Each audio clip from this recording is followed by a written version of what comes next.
Det her, det vidste du måske ikke om autisme og sanseforstyrrelser og skift.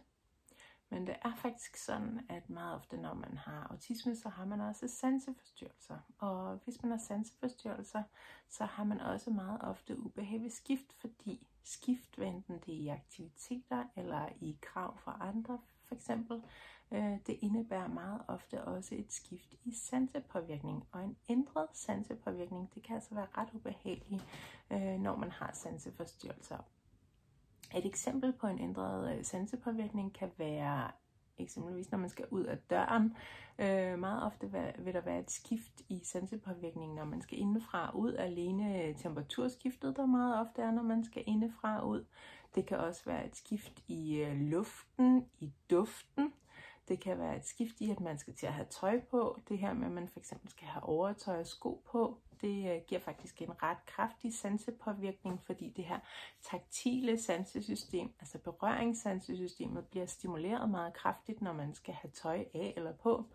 Så der er rigtig mange skift og ændringer i selve sansepåvirkningen, når man skal ud af døren.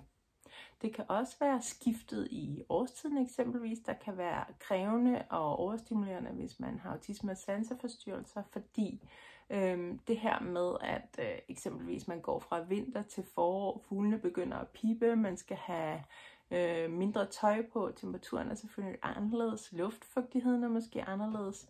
Det kan være rigtig ubehageligt, det kan også være svært at sove, når det pludselig begynder at være lyst om aftenen osv. osv.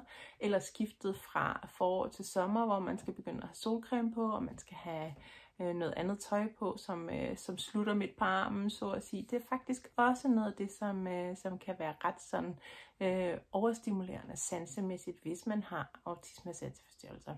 Det kan også være skiftige aktiviteter, som eksempelvis, at nu skal vi hen og lave billedkunst, og vi skal lave noget i ler, og alene det at komme ind i billedkunstlokalet kan være ret overstimulerende, og det kræver ofte også et skift sansemæssigt, altså et skift i en ændret sansepåvirkning, alene det at komme ind i lokalet.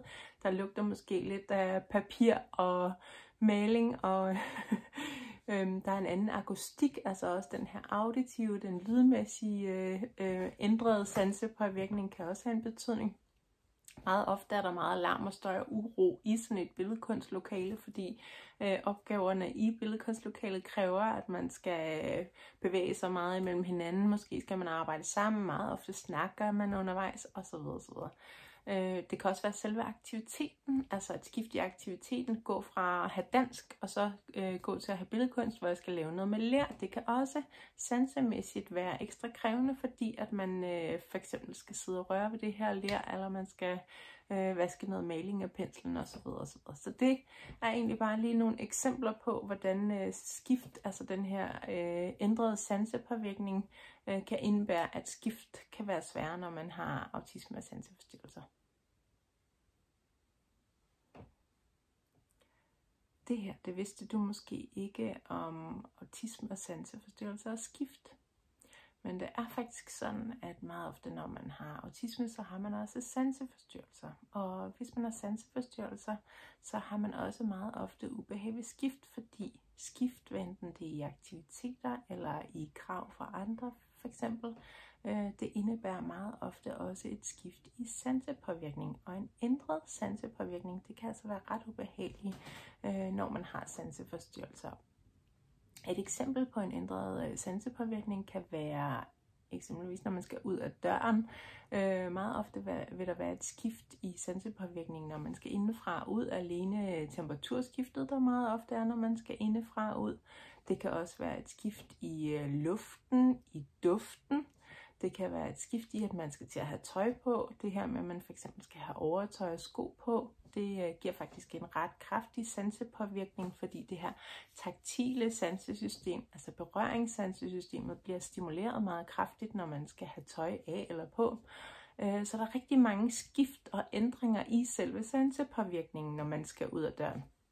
Det kan også være skiftet i årstiden eksempelvis, der kan være krævende og overstimulerende, hvis man har autisme og sanseforstyrrelser, fordi det her med, at eksempelvis man går fra vinter til forår, fuglene begynder at pippe, man skal have mindre tøj på, temperaturen er selvfølgelig anderledes, luftfugtigheden er måske anderledes. Det kan være rigtig ubehageligt, det kan også være svært at sove, når det pludselig begynder at være lyst om aftenen osv. osv. Eller skiftet fra forår til sommer, hvor man skal begynde at have solcreme på, og man skal have noget andet tøj på, som slutter midt på armen, så at sige. Det er faktisk også noget af det, som kan være ret sådan overstimulerende sansemæssigt, hvis man har autisme-sanseforstyrrelser. Det kan også være skift i aktiviteter, som eksempelvis, at nu skal vi hen og lave billedkunst, og vi skal lave noget i ler, og alene det at komme ind i billedkunstlokalet kan være ret overstimulerende, og det kræver ofte også et skift sansemæssigt, altså et skift i en ændret sansepåvirkning, alene det at komme ind i lokalet. Der lugter måske lidt af papir og maling, og der er en anden akustik, altså også den her auditive, den lydmæssige ændrede sansepåvirkning kan også have en betydning. Meget ofte er der meget larm og støj og uro i sådan et billedkunstlokale, fordi opgaverne i billedkunstlokalet kræver, at man skal bevæge sig meget imellem hinanden. Måske skal man arbejde sammen, meget ofte snakker man undervejs osv. osv. Det kan også være selve aktiviteten, altså et skift i aktiviteten, gå fra at have dansk og så gå til at have billedkunst, hvor jeg skal lave noget med ler. Det kan også sansemæssigt være ekstra krævende, fordi at man for eksempel skal sidde og røre ved det her ler, eller man skal vaske noget maling af penslen osv. osv. Så det er egentlig bare lige nogle eksempler på, hvordan skift, altså den her ændrede sansepåvirkning, kan indebære, at skift kan være sværere, når man har autisme og sanseforstyrrelser.